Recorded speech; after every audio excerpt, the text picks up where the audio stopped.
Avtomobil sohasining asosiy trendsetterga aylangan Xitoy bugun biz 38 gektar yerlikda joylashgan 17 ta pavilyon umumiy uzunligi 1300 metr tashkil etadigan avtoko'rgazmaga tashrif buyurdik. Xonimlar va janoblar, Beijing Auto Motor Show 2026 qiziq bo'lishi kerak. Boboli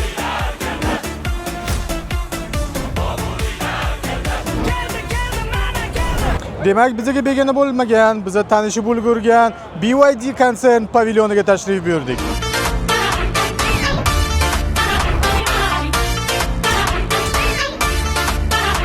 BYD yuqori sinfga mansub bo'lgan yangi sedanni taqdim etdi. Bu ham Seal 08. Avtomobil ikki turda taqdim etildi. Gibrid va elektr versiyada. Gibrid versiyasi o'z o'rnida ikki xilga bo'linadi. Biza tanigan DMI va DMP variantlarida. Ikkita gibrid modeli ham privat turi bilan ajralib turib, elektromotorni quvvatiga qarab turib bo'linadi. Elektromotordagi ko'rsatkichlarni siz o'z ekranlaringizda ko'rishingiz mumkin. Avtomobilning elektr versiyasi ham ko'rsatkichlari juda ajoyib. Avtomobil xuddi gibrid egzagiga o'xshab ikki turga bo'lingan. Ular o'zaro privat turi bilan ajralib turadi. Avtomobil bir variatsiyasida bitta elektromotor, ikkinchi variatsiyasida ikkita elektromotor bilan jihozlangan. Umumiy avtomobilning maksimal komplektatsiyadagi quvvati 644 ot kuchiga teng. Bu ajoyib ko'rsatkich. Bundan tashqari ushbu avtomobillar yangi Blade Battery ikkinchi avlod batareykalar bilan jihozlangan. Ushbu avtomobil deyarli 5 daqiqada flash charge, ya'ni BYD ning yangi zaryadlash stansiyasida 400 kilometrga bo'lgan masofa zaxirasini atigi 5 daqiqada oladi.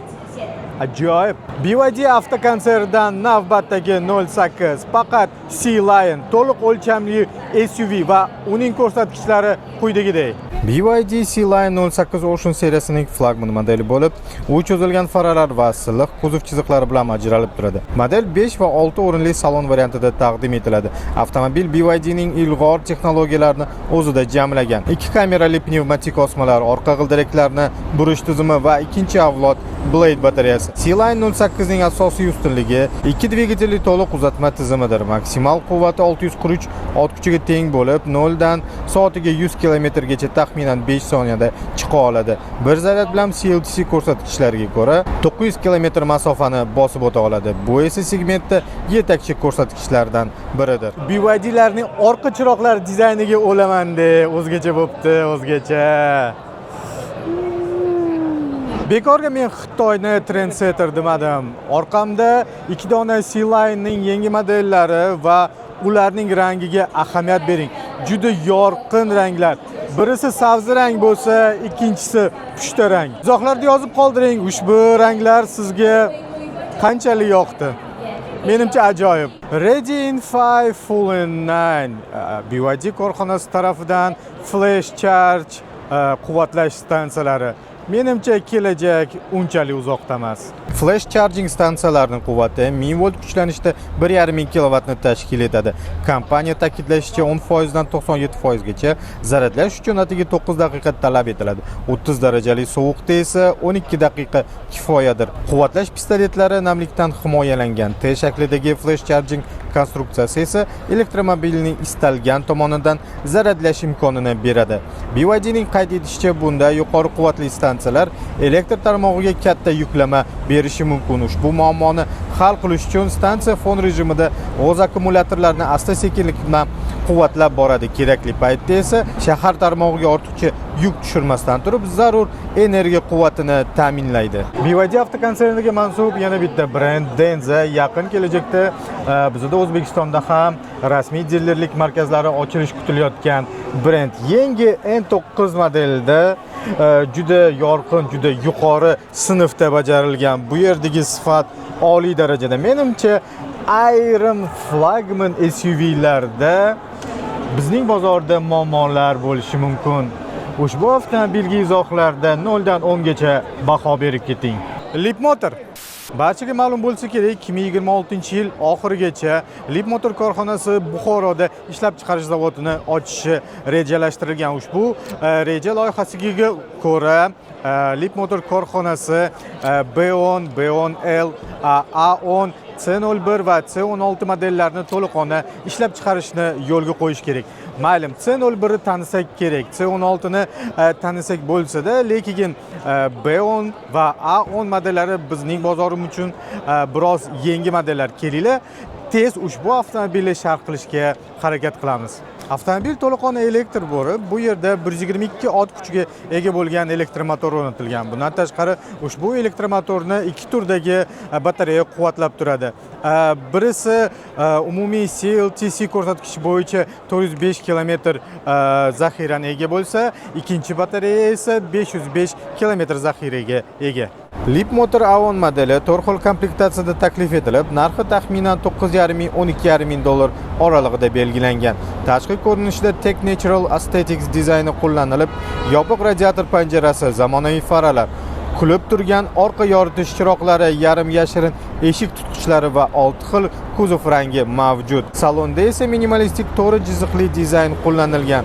14,6 dyuymli markaziy ekran va stakan ushlagichlar taklif etiladi. Asosiy texnologik yangilik esa QWin asosida AI yordamchi bo'lib, u qulay va intuitiv boshqaruvni ta'minlaydi.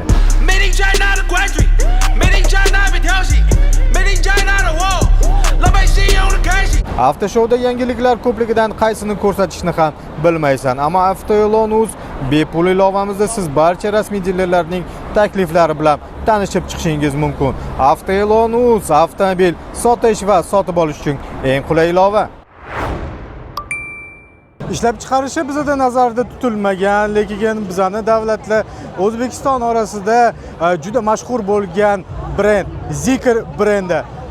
Zeekr brendi Geely korxonasining, ya'ni Geely konsernining bir parchasi.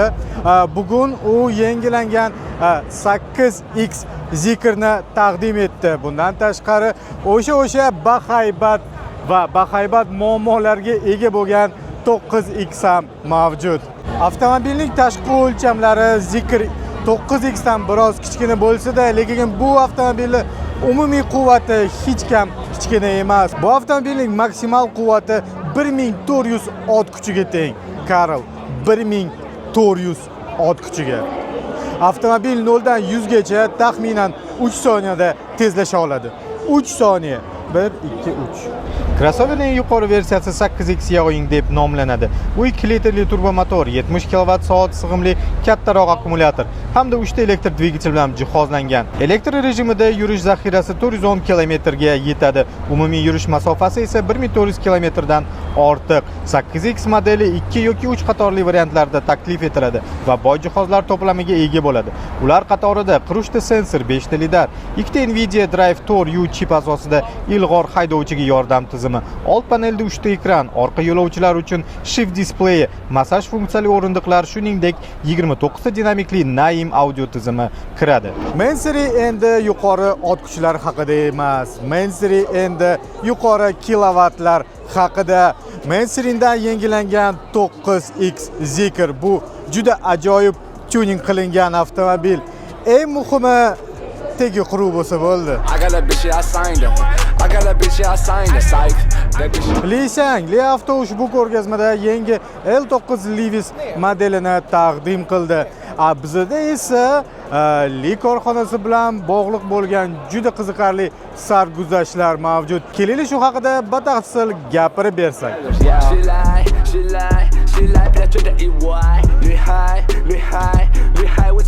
Uzoq yo'l bosib kelib va nihoyat biz Pekinda joylashgan Li zavodining shtab-kvartirasiga keldik. Batafsil videoda.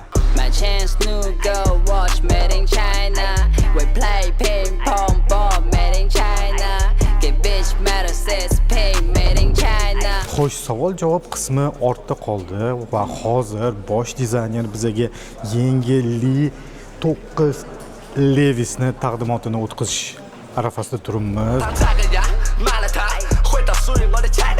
Xo'p do'stlar, eksklyuziv kadrlar afsuski bo'la olmadi. Ya'ni biz avtomobilni ichki qismiga to'liqona o'zimiz o'tirib his qila olmadik. ya'ni ba'zi sabablarga ko'ra hali sotuvdan oldin bu avtomobilni oldiga yaqinlashish mumkin emas, lekin kelinglar bizga ega bo'lgan ma'lumotlarni sizga yetkazsam. Mustaqil osmalardan tashqari bu avtomobilda boshqa agregatlar ham o'zgarishlarga duchor bo'lgan. Bu avtomobil endilikda 72,7 kilovatli batareyka bilan jihozlangan. CLTC ko'rsatkichlari bo'yicha avtomobil to'laqonli elektrda 350 kilometr yura oladi. Bundan tashqari gibrid qismida ham motor endilikda o'zgargan. Li Autoning o'zini shaxsiy ishlab chiqarilgan motori o'rnatilgan.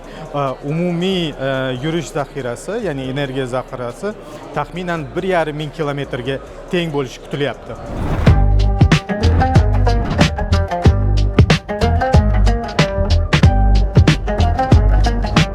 Taqdim etilgan barcha Li avtomobillarining orasida bizga test drive'ga shu manzilgacha i8 yordamchi bo'ldi. Biz shu avtomobilni haydab ko'rdik. Birozdan keyin o'z taassurotlarimni u haqida aytib o'taman. Keling qisqacha biroz shubhali bo'lgan, lekin juda ham zo'r, juda oilaviy va komfort avtomobil haqida gaplashamiz. Avtomobil ichki saloni bilan to'liqona oilaviy avtomobil deb atasa bo'ladi. Yuqori komfort, tabiiy charm bilan qoplangan o'rindiqlar, orqa o'rindiqlar uchun mo'ljallangan maxsus tepadan tushadigan ekran, umumiy quvvati 544 ot kuchiga ega bo'lgan ikkita dona elektrodvigatel ushbu avtomobilni harakatga keltiradi.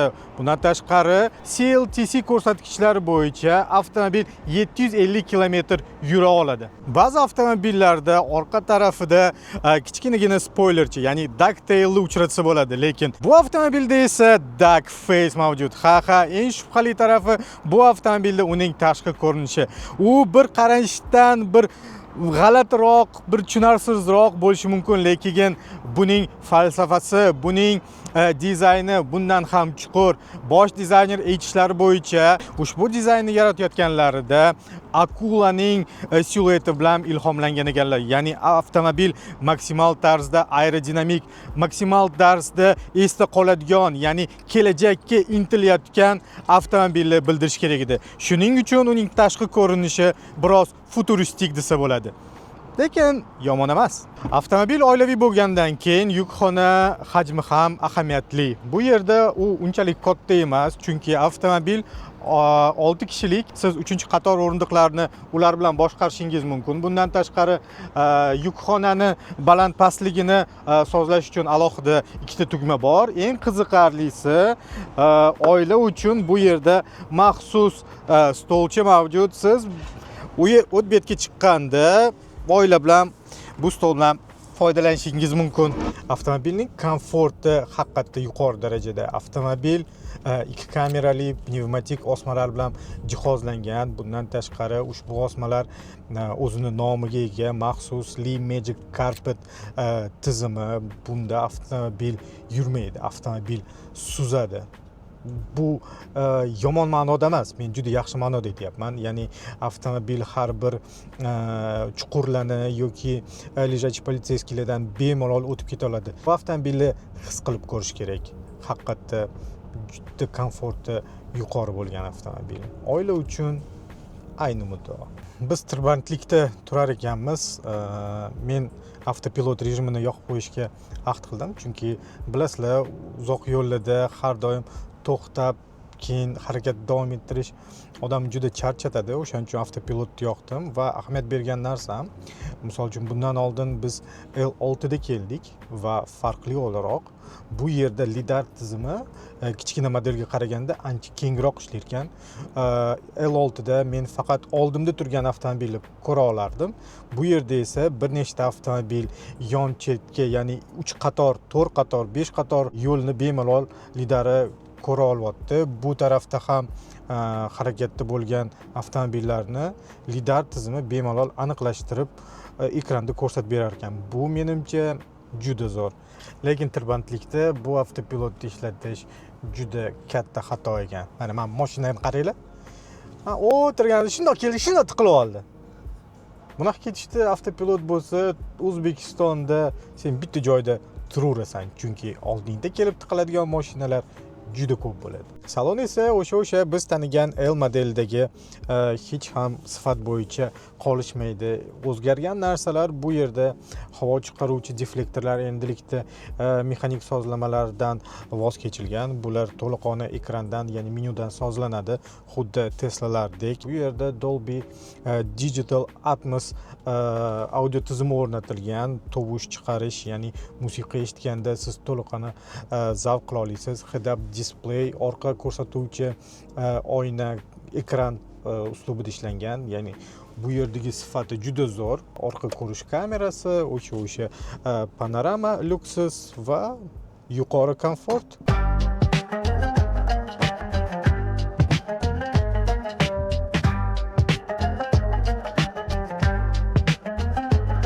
Avtomobilning umumiy avtopiloti, ya'ni lidar tizimi, ya'ni assistentlar, kameralar, barcha narsasi a'lo darajada. Ya'ni shunday bir tor joyga ham siz ko'rdingiz, avtomobil ortiqcha qiyinchiliklarsiz orqaga burilib, to'liq o'zi turargohga tura oldi.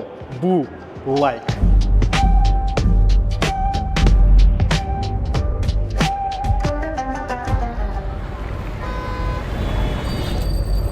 Pekin poytaxt bo'lsa-da, Toshkentdan farqli o'laroq shahar ichida keng ko'chalar bilan ajralmaydi. Bu yerda avtotransport ustunligi yo'q.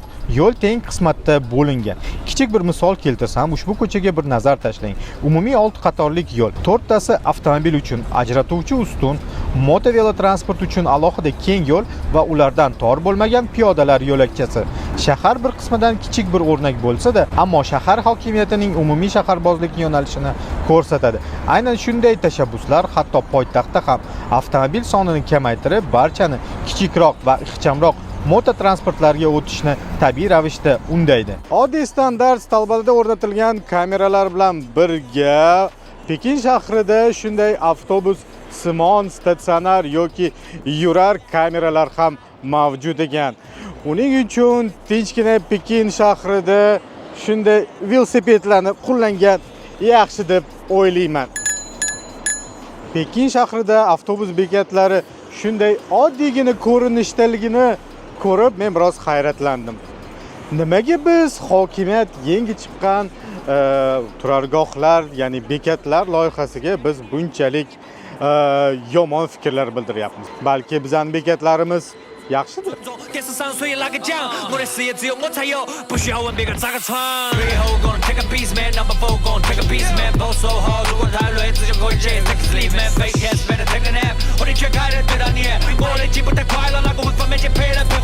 Xitoyliklar o'zgartirish yaratishda juda usta bo'lib ketishgan. Xo'sh, ushbu o'zgarishlar bizning hayotimizga, bizning avtomobil dunyoyimizga qanday ta'sir qilishini biz sekin-sekin ko'rib boramiz. Biza bilan qoling. Barcha yangi xabarlar, barcha o'zgarishlar haqida Avtoilon hamisha yoritib boradi. Xo'p, bizning safarimiz qaridi. Biz Toshkent tomon, O'zbekiston ona vatan tomon yo'l oldik.